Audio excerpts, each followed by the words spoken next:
What a difference a week makes, eh? This time 7 days ago 10th edition was that far away, and now it's this far away. Yes sirree, we're getting our greasy mitts on this bad boy before the end of the month they call June, which means the new look combat patrol format is almost upon us. But this isn't just about 10th, it's about critiquing the value of a product.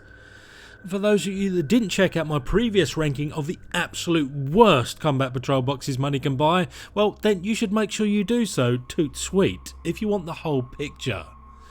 As a quick refresher then, we have discovered a foolproof equation to measure the overall awesomeness of 40k combat patrol products, so that you know what you're buying and how much work the G-Dub has to do to balance all this guff in the upcoming edition.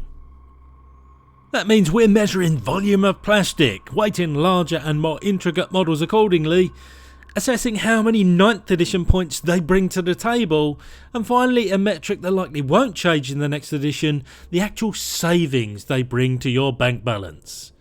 I should remind you as well that this is an attempt at an objective ranking, more so than a subjective one. So don't blame me if the box you like to love or hate isn't higher or lower. Send your complaints to the zeros and ones department.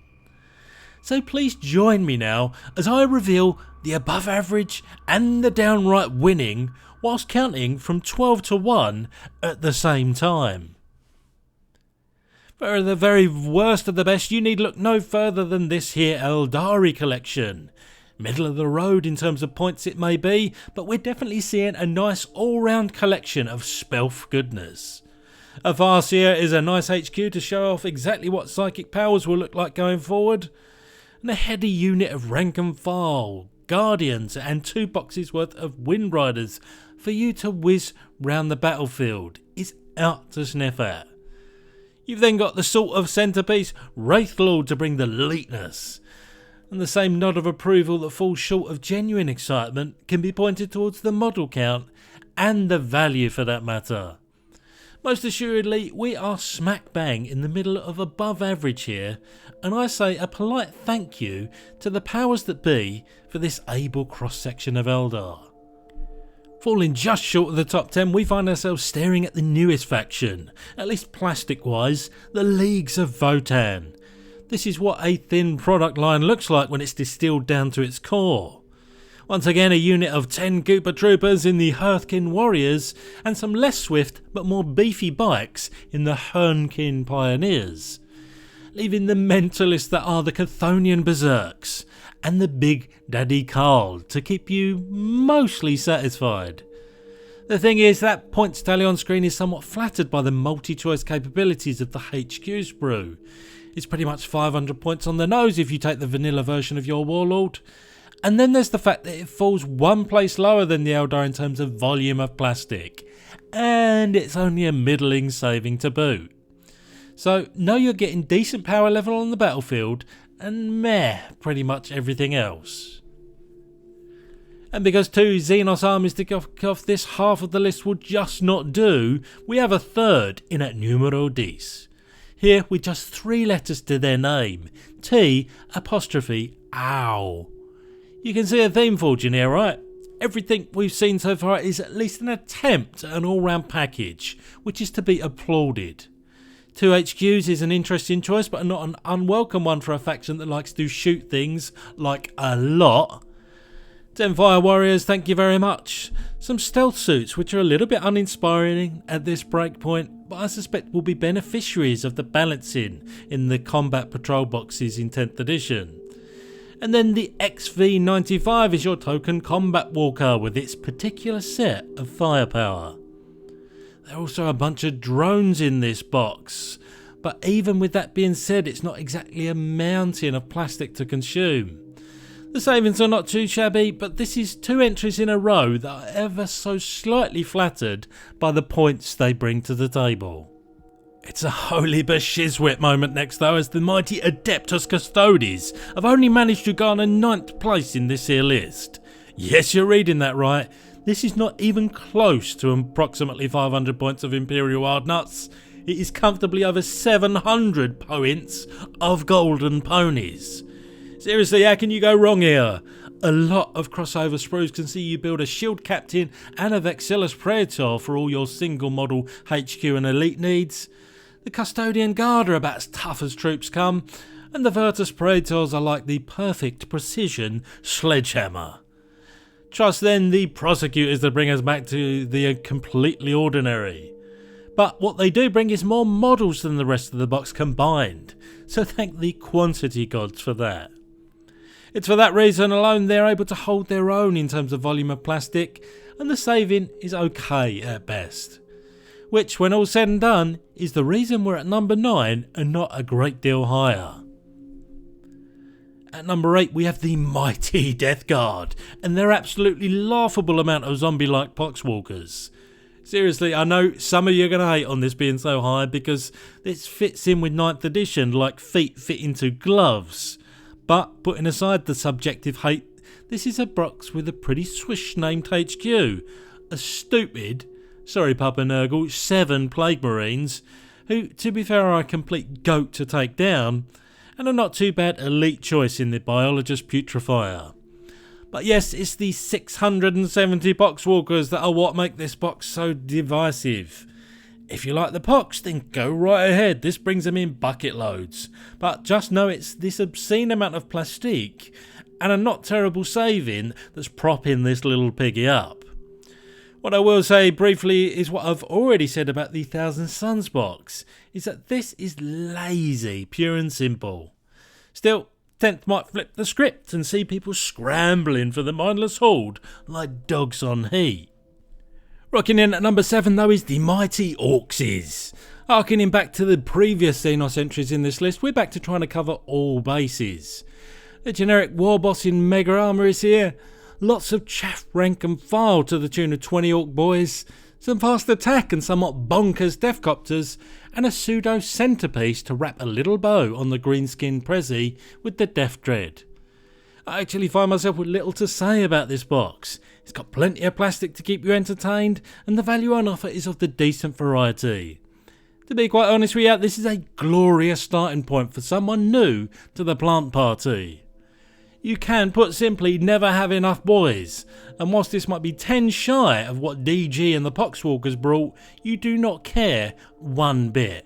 There's plenty of time going forward to curate your own shooters and sluggers horde. But hold on, what's this then?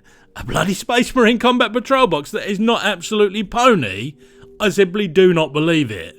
So they can reward fans of the Imperial Astartes with more than just a pile of jank. I suppose you can achieve just about anything when you don't sick stupid upgrade sprues on an unsuspecting public. One thing to get out of the way first, these may be painted and advertised to give you the impressions that this is an Ultramarines box, but it ain't. They're good as any chapter you want them to be. Yes, there's plenty of Phobos armour on display here. Lieutenant Pan will do everything but raise the heart rate, and the Infiltrators bring a different perspective to the troop slot. The rest of the box is a mixed bag, but in the sense of it's better than a kick in the chads or a really bad birthday goodie bag. The Eliminators are somewhat nice, powerful but niche, and the funky models that are the Suppressors do a reasonable enough job on the battlefield, which still leaves room for a Primaris taxi service in the form of the Impulsor. All in all then, a box not quite good enough to salvage the reputation of the Marines in this lineup, but a stellar effort nonetheless. However, we already know that the Astartes are getting some day one combat patrol love alongside their launch box buddies, the Nids. Interestingly, the existing combat patrol box we just talked about is still up for sale, and even if it's not long for this world, it will still be available for a time on the shelves of resellers. So, food for thought. Speaking of the Nids, they mark the commencement of the top 5 of these rankings, and if you thought 30 was a lot of one model, then you were mistaken. 36 fibres of carpet, aka termagants, are the guilty pleasure here. You really do need a lot of these to make the most out of them. They're squishy as all get out, but they're primarily designed to be an annoyance, and a fairly mobile one at that. And if you're very lucky, you might get some kills too.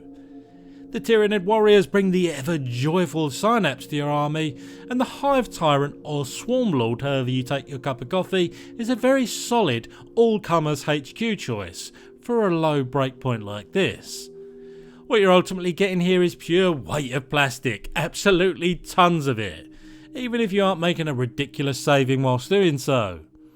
Unfortunately, it does look like this box may be phasing out, even pre-launch of 10th edition. So, if you're in the market for Gants for days, then I suggest you get to it. Either way, it'll most certainly be interesting to see what the Vardengar Swarm brings to the table. Gaunts new and old look to be the order of the day, and one looks forward to seeing how they balance all this stuff out, especially when they do start to transition new boxes into the lineup. Back on point though, and we have our first joint entrant in this top half of the list, here in the bronze medal position, and I must admit it was a surprise to me, the Adeptus Sororitas. Will this be the highest placed Imperium faction on this list? One thing's well damn sure, this box gives you a splash of a very lot. The most basic it gets is the Battle Sister Squad. You've then got a Canoness dishing out the orders, a Sisters Repentia squad and its superior, a completely random unit of 3 Arco-Flagellants, and then a very welcome Sororitas Rhino and a Penitent engine to fill out the blob of all over the place. They add up to a decent points haul, but only a respectable volume of models. The savings though are really quite tasty for what you get. This is pristine value and that cannot be ignored. We'll call this then the pick and mix of combat patrols, eh? Yes, we will. Sharing this spot with the sisters are the about as polar opposite as you can thematically get Gene Stealer cults. Undermine from within is the motto for this hodgepodge of cultish goodness. The Major Sister sound enough choice up front, and the surprisingly humanoid wad of 20 neophyte hybrids was also a bit of a surprise. No Gene Stealers? The duck. The aberrants are just that, and then you've got the multiple choice section of the box. Do you take a Goliath Rock Grinder or a truck? And do you like your hybrids of the Acolyte or the Metamorph kind? Maybe 10th edition will tell you what it thinks with its choice of combat patrol datasheets. Let's wait and see. Still, a goodly amount of points on the battlefield and a very tasty amount of models to build mean that even without the winning savings, this is a really nice box for those that want to try a faction that's a little bit different. And then there were 2, and it's only the last hurrah of 9th edition itself, the World Eaters. Finally, we have Khorne Berserkers that understand and respect the decimal system. Not only that, they are iconic to the brand of the Lord of Murder, swinging the axe like absolute beasts. I for one am not opposed to this choice of Super Troopers. Yes, that only leaves you with a Lord on Juggernaut, or his named equivalent Lord Invocatus, and a unit of 10 Jackals. But I'm sorry, this box is loaded with quantity and quality. If not much, it has to be said in the way of variety. As foot slogging boxes go, this is very clearly up there with the best of them. Yes, the main reason it's here is because of the points it brings, but rest assured there's a bunch of time for you at the paint station and a more than commendable amount of money you save when you obtain this by completely legal means. And so, that can only mean one thing as we drum roll our way straight into the number 1 combat patrol box in the world currently ever. Chaos Bloody Demons. There's a hell of a lot of pseudo feet and hooves in this box, a bunch of points that should be a given if you're going to be number 1 on this list, and the rest adds up to a hell of a lot of demonic flesh. A Bloodmaster brings the synergy at the head of the horde, and 20 Bloodletters are kinda what you want the vanguard of your army to look like. Then you've got the 4-legged crew. 10 Flesh Hounds bring their not inexpensive hides to the fray, before we finish off with some demonic cavalry to keep the mobility count in the yes, I am swift of foot category. Honestly, the worst thing you can say about this box is that it only has 4 different units, but the rest just spells out why this is, objectively speaking, numero uno. Plenty of points, absolutely, mountains of plastic indubitably, and a true saving to put a smile on your face. Yes please and thank you. But there you have it. Objectivity sure threw up some surprises, but this wouldn't have been a million miles different even if it were a subjective ranking, barring the obvious cop-outs and lazy attempts that squirreled their way up the list. I really do hope you enjoyed this two-part video and you're very much looking forward to what 10th edition is about to bring to entry level and casual 40k. Alas, I've been the voice of Benji and this video has ended.